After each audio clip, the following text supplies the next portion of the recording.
Hi everyone, it's Neve here and welcome to my art journaling channel. Today we're going to be playing with making mail art cards, or postage cards, using collage. So this is the pile of papers I'm starting out with. A lot of these have come from National Geographics that I have collected over the years and been given, and you can see lots of natural type images in the background. I particularly love things like the icebergs here and the glaciers because you can use those as sky, you can use them as ground. They're just really versatile. I'm also, when I do these, kind of combining old and new to make everything look vintage. So I've used a piece of text in here, vintage text, and then I'm going to glue down my glacier on the front. You can see me trimming it down each time so I know what size I'm working with. This piece that I've got in my head is going to be very fishy.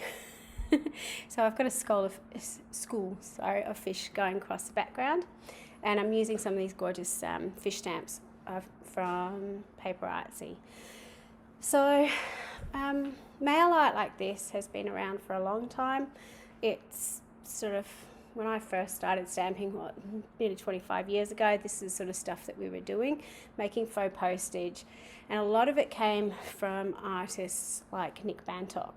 And if any of you have ever come across his book series, Sabine and Griffin and Sabine books, which were actual letters, they had the faux postage in it, you could open them up, it was like a kid's book, but for adults.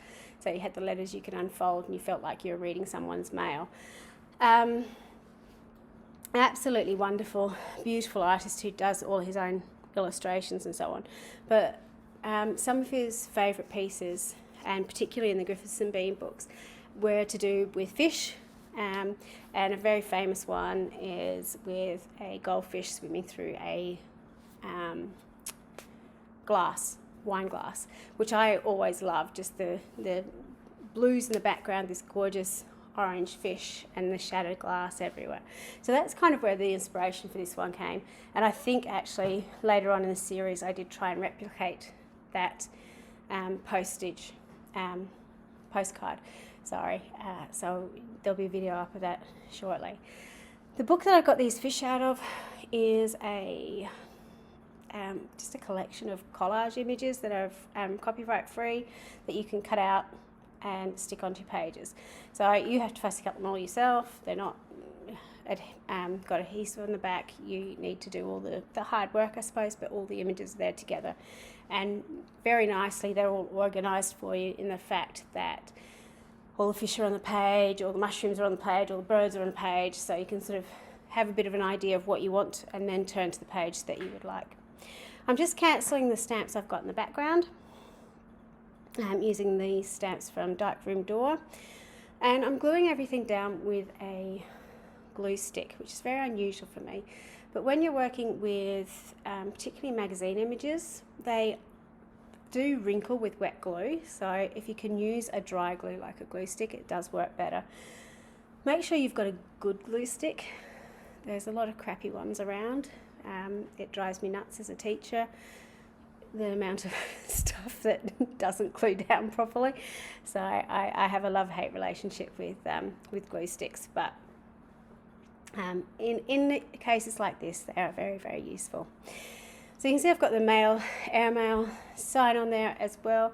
Sort of thinking, do I need to do anything else this page? There's always, do I add more? Do I not add more?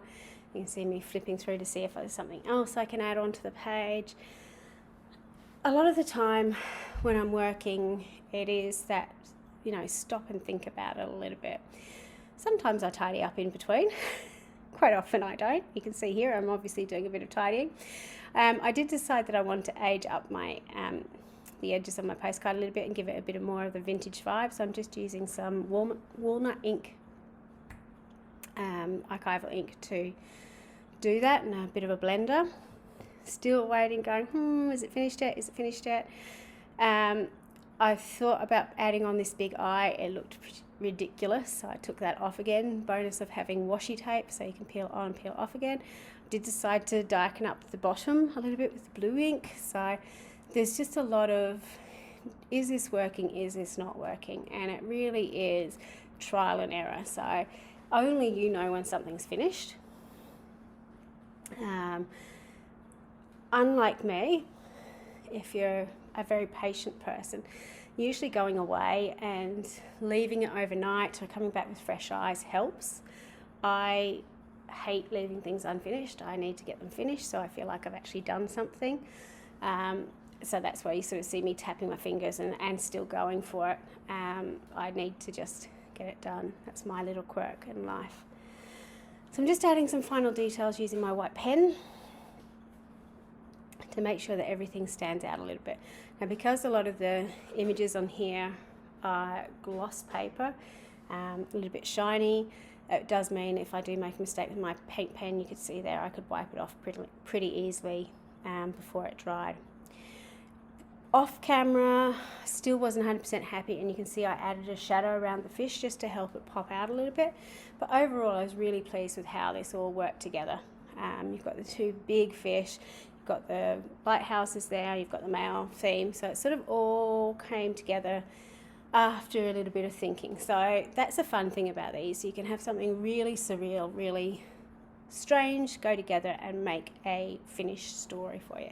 So I hope you have a go. Until next time, bye for now.